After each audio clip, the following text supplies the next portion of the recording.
Assalamualaikum warahmatullahi wabarakatuh. Saya Restu Salihah dengan NIM 23031107118.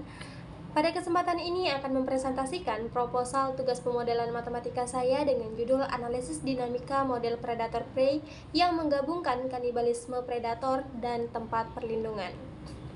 Bayangkan sebuah ekosistem di mana terdapat hubungan antara pemangsa dan mangsa. Namun yang menarik adalah predator tidak hanya memakan prey, tetapi juga memakan sesama predator. Fenomena ini kita sebut sebagai kanibalisme. Dan yang lebih menarik lagi, ada predator yang bersembunyi untuk melindungi diri dari kanibal. Contoh nyata dari fenomena ini bisa kita temukan pada komodo. Komodo muda memanjat pohon untuk menghindari dimakan oleh komodo dewasa, dan mereka tinggal di pohon selama 2-4 tahun. Contoh lain adalah laba-laba serigala yang baru menetas. Mereka ke punggung induknya untuk berlindung dari kanibalisme.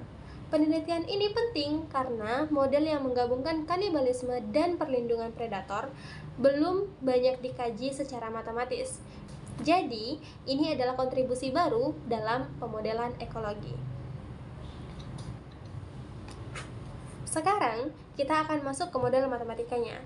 Model yang akan kita kaji adalah pengembangan dari model Deng dengan dua persamaan diferensial yang menggambarkan perubahan populasi predator dan prey. Mari saya jelaskan dengan sederhana. Persamaan pertama menggambarkan populasi prey, mangsa. Prey tumbuh secara logistik, artinya pertumbuhannya terbatas oleh daya dukung lingkungan, sama seperti sebuah ruangan yang hanya bisa menampung sejumlah orang. Kemudian ada pengurangan karena dimakan predator yang mengikuti fungsi Holding tipe 2. Ini artinya predator tidak bisa makan terus-menerus, ada titik jenuhnya. Persamaan kedua untuk predator bertambah dari dua sumber, makan prey dan makan sesama predator atau kanibalisme. Tapi predator juga berkurang karena kematian alami dan karena kanibal. Yang unik adalah parameter M. Ini adalah proporsi predator yang berlindung. Jadi hanya 1 dikurang M kali P yang tersedia untuk dikanibal. Jadi semakin besar nilai M, semakin banyak predator yang berlindung, semakin sedikit yang bisa dikanibal. Dalam analisis dinamika, hal penting yang kita cari adalah titik keseimbangan.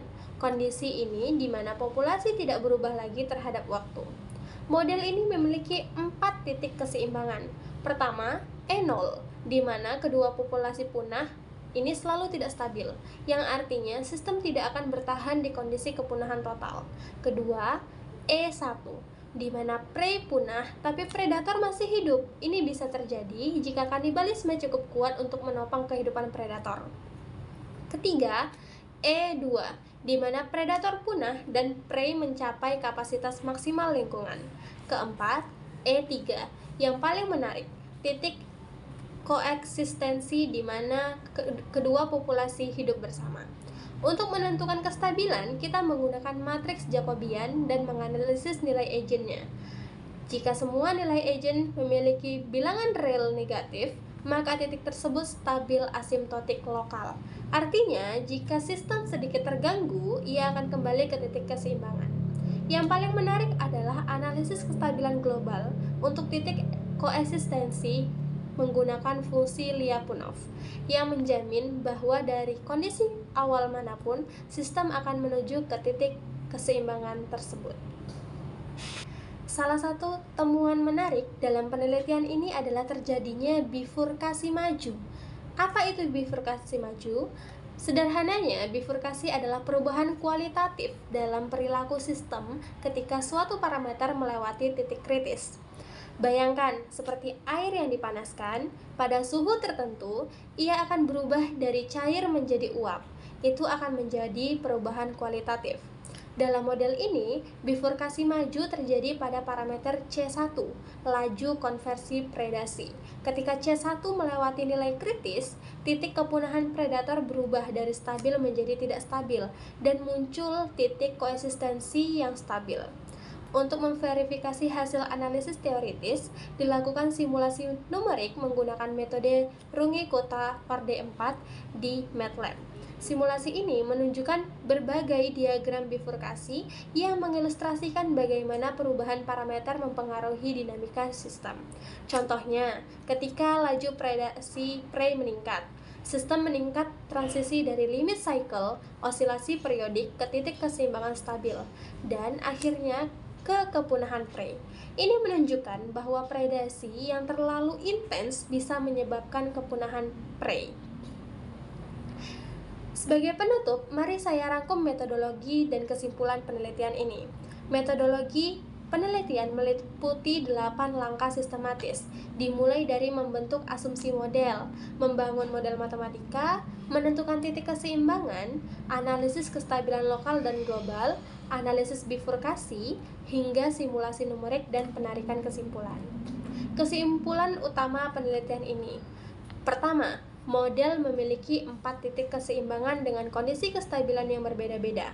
Kedua, bifurkasi maju yang menunjukkan transisi dari kepunahan predator ke koeksistensi ketika laju konversi predasi meningkat. Ketiga, parameter kunci seperti proporsi refuge, laju predasi, dan laju kanibalisme sangat mempengaruhi keberlangsungan hidup kedua populasi. Implikasi ekologisnya sangat penting.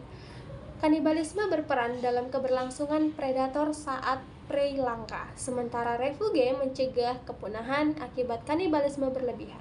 Model ini memberikan pemahaman yang lebih tentang dinamika ekosistem yang kompleks. Untuk penelitian lanjutan, model ini bisa dikembangkan dengan menambahkan struktur umur, faktor lingkungan yang dinamis, atau bahkan analisis stokastik. Sekian presentasi dari saya. Terima kasih atas perhatiannya. Wassalamualaikum warahmatullahi wabarakatuh.